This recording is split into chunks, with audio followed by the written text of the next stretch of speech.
سر عبد الناصر صاحب، جو آپ نے کووڈ کے حوالے سے بات کی وہ ٹھیک ہے، دنیا میں اوور آل ریسیشن بھی ہے، لیکن پاکستان کی اکانومی کے مسائل کو دیکھتے ہوئے اور اس کو ایگریکلچر سے اگر ریلیٹ کریں تو جتنی کسان آج پیداوار لے رہا ہے، اور آپ نے ذکر بھی کیا لاسٹ ڈسکشن میں کہ جی ڈی پی کا اگر سائز بڑھانا ہے تو ہمیں کسی نہ کسی طریقہ سے یا اس کی کراپ بڑھانی ہے یا اس کی قیمت زیادہ دینی ہے، تو کس طرح انیبل کیا جا سکتا ہے کسان کو، کس طرح انیبل کر سکتے ہیں زراعت کو کہ وہ اتنا بڑا انقلاب آ جائے کہ پاکستان کا جی ڈی پی ڈبل ہو جائے؟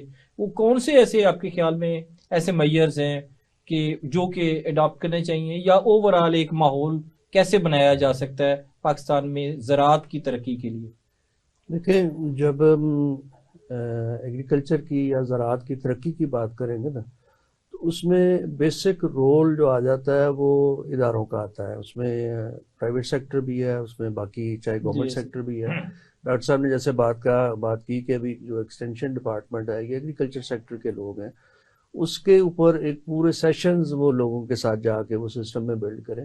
لیکن ایگریکلچر کو آپ ڈیفائن کریں گے تو agriculture basically rearing of animals, جانوروں کی بڑھوتری بالکل، اور فصلوں کا اگانا، یہ دو سیکٹر ایگریکلچر کے اندر آتے ہیں.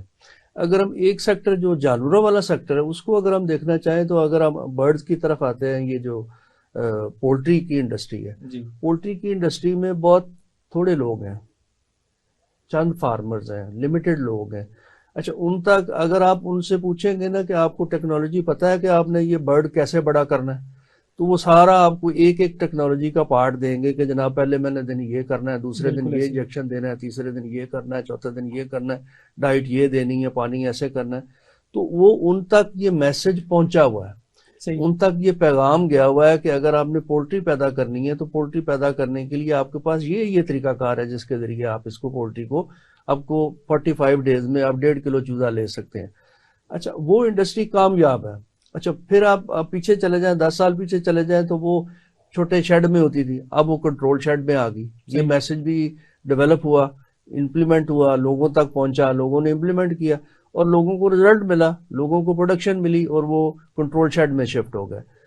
اب الٹیمیٹلی جو فوڈ کا ایشو اس سلسلے میں پورا ہوتا ہے کہ ہمارے پاس چکن کی اویلیبلٹی ہمیشہ سے موجود رہی کہ ہم فوڈ کے اوپر اس کا ایشو نہیں بنا، اور پروڈکشن پوائنٹ آف ویو سے دیکھیں گے تو وہ 45 ڈیز میں وہ 1.5 کلو پروڈیوس کر رہا ہے. ایون بلکہ وہ 45 ڈیز سے لیس ڈیز میں بھی وہ اس کو پروڈیوس کرنے میں ٹیکنالوجی اویلیبل تھی، چکن اویلیبل تھا، سارا کچھ اویلیبل تھا. لیکن اس ٹیکنالوجی کی امپلیمنٹیشن کے لیے اس کو میسیجنگ کر کے ڈیولپ کر کے اس سسٹم کو ڈیولپ کیا گیا. اسی طرح اگر آپ کراپ پروڈکشن کی طرف آتے ہیں، کراپ پروڈکشن میں بھی ٹیکنالوجیز موجود ہیں. ایسی ٹیکنالوجیز موجود ہیں، آج بھی دور میں موجود ہیں، 10 سال پہلے بھی تھیں، 20 سال پہلے بھی تھیں، کہ آپ گندم کی پیداوار 60 من اٹھا سکتے ہیں، 70 من اٹھا سکتے ہیں. ہم اس وقت 35 من اٹھا رہے ہیں. ہم اپنی پیداوار کی ٹیکنالوجی، ضرورت اس وقت یہ ہے کہ اس کو پراپرلی لوگوں تک پہنچایا جا سکے. ہمارے پاس ایک دوسرا تھریٹ شروع ہو گیا. ہماری اکانومی بہت بڑے لیول پہ کاٹن پروڈکشن پہ ڈیپینڈ کر رہی تھی. ہمارا را مٹیریل ہے فار انڈسٹری کے لیے، ہمارا را مٹیریل ہے ٹیکسٹائل کے لیے، ہمارا سارا را مٹیریل ہے. اب یہ را مٹیریل ہم امپورٹ کر رہے ہیں. اس سے پہلے، آج سے 5 سال پہلے، 10 سال پہلے ہم یہ را مٹیریل ایکسپورٹ کر رہے تھے، اپنی انڈسٹری کو بھی پورا فیڈ کر رہے تھے. 1 کروڑ 40 لاکھ گانٹ کی ہماری انڈسٹری کی ریکوائرمنٹ تھی، وہ بھی فیڈ ہو رہی تھی، اور الٹیمیٹلی ہم اس میں ایکسپورٹ میں بھی شامل تھے. آج کیا ہوا ہے؟ آج اس میں کیا ہوا ہے؟ کیا ایسی چیز ہوئی ہے کہ ہم 89 لاکھ بیل پہ آ گئے ہیں؟ ہمارے پاس سائنٹسٹ موجود ہیں، ٹیکنالوجیز موجود ہیں، اس کی امپلیمنٹیشن، اس کی ریکوائرمنٹ آج کے دور کے حساب سے، اس ٹیکنالوجی کے پوائنٹ آف ویو سے. مثلا اگر ہم کاٹن کے حوالے سے بات کریں، جو آج سے 10 سال پہلے قسمیں تھیں، ان کی ریکوائرمنٹس کچھ اور تھیں، ان کی فوڈ ریکوائرمنٹ کچھ اور تھی، پانی کی ریکوائرمنٹ کچھ اور تھی. اگر آپ نے اس میں ایک وائرس ایڈ کر دیا ہے یا اس میں ایک بیکٹیریا ایڈ کر دیا ہے، اس کو بیٹی بنا دیا ہے، تو بیٹی کا کام تو ہمیشہ سے یہ ہوتا ہے کہ وہ ٹاکسنز پروڈیوس کر رہی ہے. جب وہ اندر ٹاکسن پروڈیوس ہو رہا ہے، ہم اگر آپ ہیومن بینگ دیکھیں تو 7 دن اگر ہم ایک اینٹی بایوٹک کھا لیں، 8ویں دن ہم اٹھنے کی پوزیشن پہ نہیں ہوتے کہ جناب ہم نے 7 دن اینٹی بایوٹک کھایا، ہماری باڈی تو بیماری ختم ہو گئی ہے لیکن باڈی ہماری بالکل ڈاؤن ہو گئی ہے. تو ایک پودے کے اندر مسلسل ٹاکسن بن رہا ہے. آپ نے بیٹی جین پروڈیوس کر لیا، اس کے اندر وہ ٹاکسن بنا رہا ہے، اس کی ریکوائرمنٹ اس کی فوڈ کی ریکوائرمنٹ، اس کی پانی کی ریکوائرمنٹ، اس کی ریکوائرمنٹ وہ نہیں ہے جو 10 سال پہلے والی عام ورائٹیز کی تھی. تو اب اس کو اکارڈنگلی جب تک آپ ایڈریس نہیں کریں گے، جب تک ٹیکنالوجی کو آپ ڈسیمینیٹ نہیں کریں گے، لوگوں تک نہیں پہنچائیں گے، لوگوں کو ایکسرسائز نہیں کرائیں گے. آج سے اگر ہم 70s کی بات کریں، 70s میں یوریا کوئی بندہ استعمال نہیں کرتا تھا. محکمہ زراعت کے لوگ چوری چھپے جا کے یوریا گھروں چھٹا کر کے آتے تھے. وہ لوگوں کو سمجھ آیا کہ نہیں، اس سے پروڈکشن بہتر ہونا شروع ہوئی ہے، تو الٹیمیٹلی آج اس کی مارکیٹ اسٹیبلش ہوگی. جب تک ہمارے ادارے، ہمارے سارے سوشل کانٹیکٹس، جتنی سوشل ایکٹیویٹیز ہیں، اداروں کو بھی میرا خیال ہے اب اس حساب سے موومنٹ کی نہیں، آپ ٹیکنالوجی کا یوز کریں. ہمارے پاس سوشل میڈیا کی ٹیکنالوجیز ہیں، ہمارے پاس اب اتنے گیجٹس آ گئے ہیں کہ آپ اس کو لوگوں کے ذہنوں سے ہر چیز ڈال سکتے ہیں کہ اس طریقے سے آپ نے اب گھر بیٹھ کے سارا کچھ ڈال سکتے ہیں. تو یہ ایک ٹیکنالوجی کی ڈسیمینیشن جو ہے وہ اس وقت ہمیں ریکوائرمنٹ ہے کہ ہم پوری طرح سے جو ہمارا پوٹینشیل ہے زمین کے اندر، جو اس وقت ہماری موجود خوراک کی پوٹینشیل موجود ہے، اس کو ہارویسٹ کر سکیں. تو ہم وہ ہارویسٹ نہیں کر پا رہے. مطلب چھوٹی سی ایک اگر میں آپ کو اگزامپل دوں، اگر ہم ایک چوزا لے لیں جو ہمارا یہ پولٹری فارم کا ایک چوزا ہے جس کو ہم یہ برائلر کے نام پہ کہتے ہیں، اگر اس برائلر کو ہم اس کے پروٹوکول کے مطابق ہم اس کو فیڈ نہیں کریں، اچھا اس کو ہم کھلا چھوڑ دیں، وہ 45 ڈیز کے اندر وہ 1.5 کلو کا نہیں ہوگا، وہ 20 کلو کا ہوگا، سوری وہ 200 گرام یا 300 گرام کا ہوگا. بالکل. وہ سیڈ موجود تھا، بچہ موجود تھا، لیکن اس کو وہ ٹیکنالوجی نہیں دی گئی تو اس نے وہ الٹیمیٹلی ییلڈ آؤٹ نہیں کیا. اسی طرح جب ہمارے پاس پوٹینشیل موجود ہے، اس کو آپ ٹیکنالوجیز نہیں اڈاپٹ کرائیں گے تو وہ پوٹینشیل ییلڈ آؤٹ نہیں کرتے. ناظرین، ایک بریک پہ چلتے ہیں اور بریک کے بعد گفتگو یہیں سے شروع کریں گے.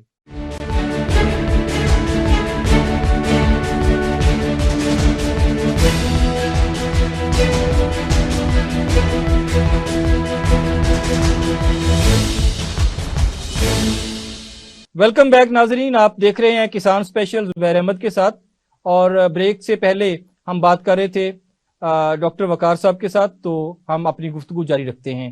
ڈاکٹر وقار، جو ٹیکنالوجی کے اڈاپشن کے اوپر جب بات آتی ہے تو پاکستان میں پاورٹی ایک بہت بڑا مسئلہ ہے.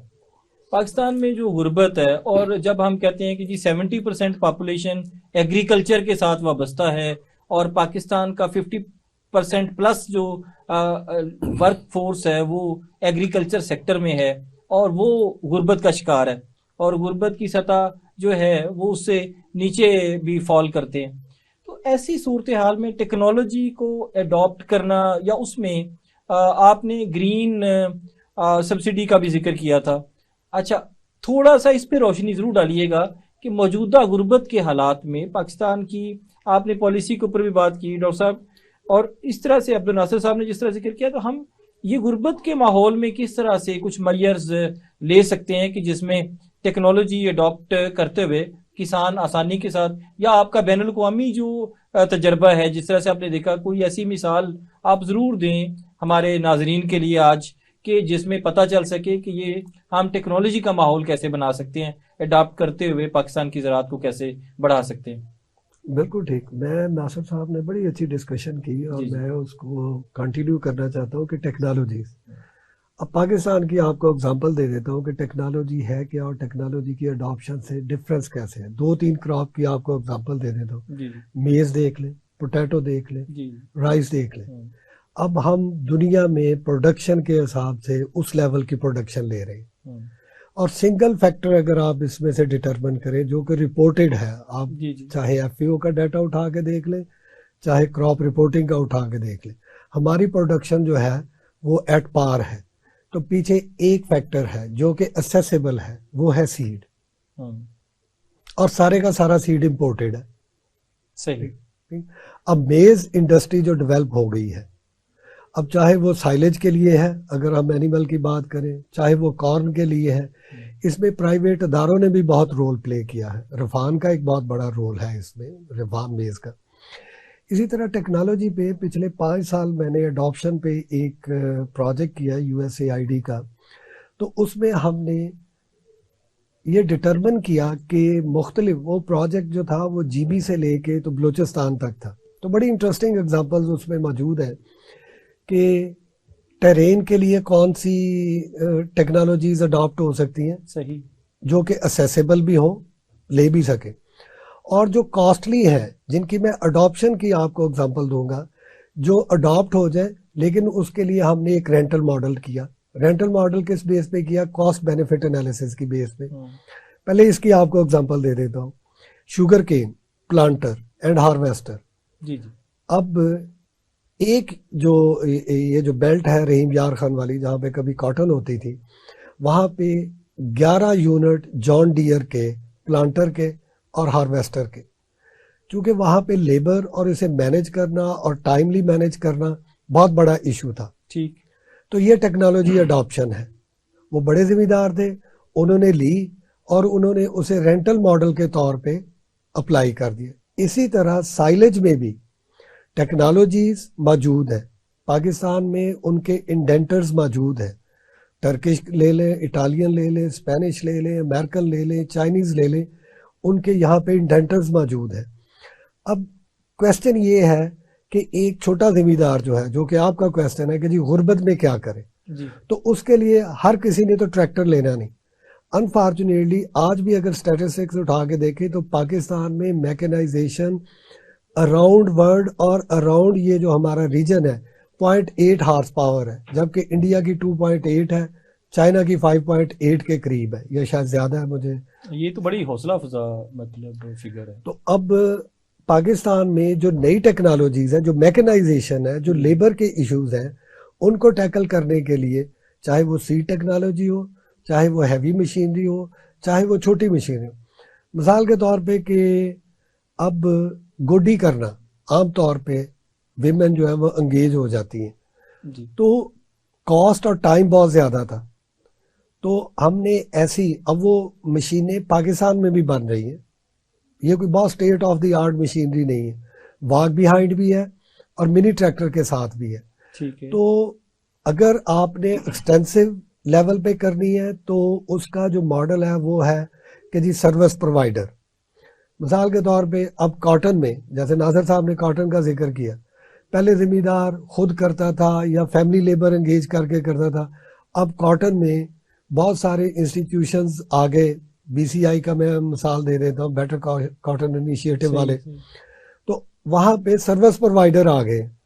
ذمہ دار نے کیا کرنا ہے کہ انہیں کیمیکل دینا ہے, انہوں نے چارج کرنا ہے, اور اس نے صرف مانیٹر کرنا ہے کہ جی ایز پر ریکوائرڈ ڈوز جو ہے وہ وہاں پہ. یہی سسٹم اب باقی کراپس میں بھی آ رہا ہے. نیپ سیک سپریئر سے کر لیں یا بوم سپریئر سے کر لیں. تو یہی وہ چیزیں ہیں جن کی پاکستان میں پروموشن کی ضرورت ہے, اور اس کے لیے جو موٹیویشن ہے وہ چھوٹے فارمر کو 2 طریقے سے دی جا سکتی ہے. ایک تو گورنمنٹ آف پنجاب کا بڑا اچھا انیشیٹو ہے کہ یہ ہر سال ہی کچھ سلیکٹڈ مشینریز ہوتی ہیں, ان کے اوپر سبسڈی دیتے ہیں, ہاف 50-50 پہ بھی ہوتی ہے اور ڈفرینٹ ریشوز ہیں, تو اس پہ وہ پرووائڈ کرتے ہیں.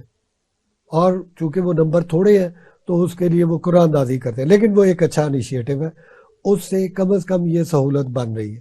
تو گورنمنٹ اپنا رول پلے کر رہی ہے. اسی طرح جو پرائیویٹ سیکٹر ہے اس کو بھی اس میں اپنا, ایک اور اگزامپل آپ کو دے دیتا ہوں, پرسین لینڈ لیولنگ. اب اس کے بینیفٹس تو ہر کسی کو پتہ ہے کتنے زیادہ ہیں. جی جی. گورنمنٹ نے بھی سپورٹ کیا, امپورٹڈ بھی لائے اور پھر لوکلائزڈ بھی کیے. اب اس سے ہماری پانی کی بچت, پرسین ایگریکلچر ہو رہی ہے. تو ٹیکنالوجی ہمیں انیشلی طور پہ بہت ہائی ٹیکنالوجی کی شاید ابھی ضرورت نہیں ہے. ہمیں پوٹینشیل یہ دیکھنا ہے کہ ہمارے ریجن میں کون سی ایسی ٹیکنالوجی اڈاپٹ کی جا سکتی ہے, چاہے وہ اونڈ ہو یا وہ رینٹل بیسس پہ ہو, تو وہ اڈاپٹ کریں تو آپ کے بہت سارے جو ایشوز ہیں وہ حل ہو جاتے ہیں. فار ایگزامپل کلائمیٹ کا ایشو اس میں سے ریزالو ہو جاتا ہے. ٹھیک ہے. اب رائس کی بھی ایگزامپل ہے, اسموک کی بھی ایگزامپل ہے. تو اس طرح ایگزامپل تو بہت ساری دی جا سکتی ہے, لیکن ریجنریٹو ایگریکلچر ٹیکنالوجیز کی اڈاپشن کی اس وقت پاکستان میں بہت زیادہ ضرورت ہے.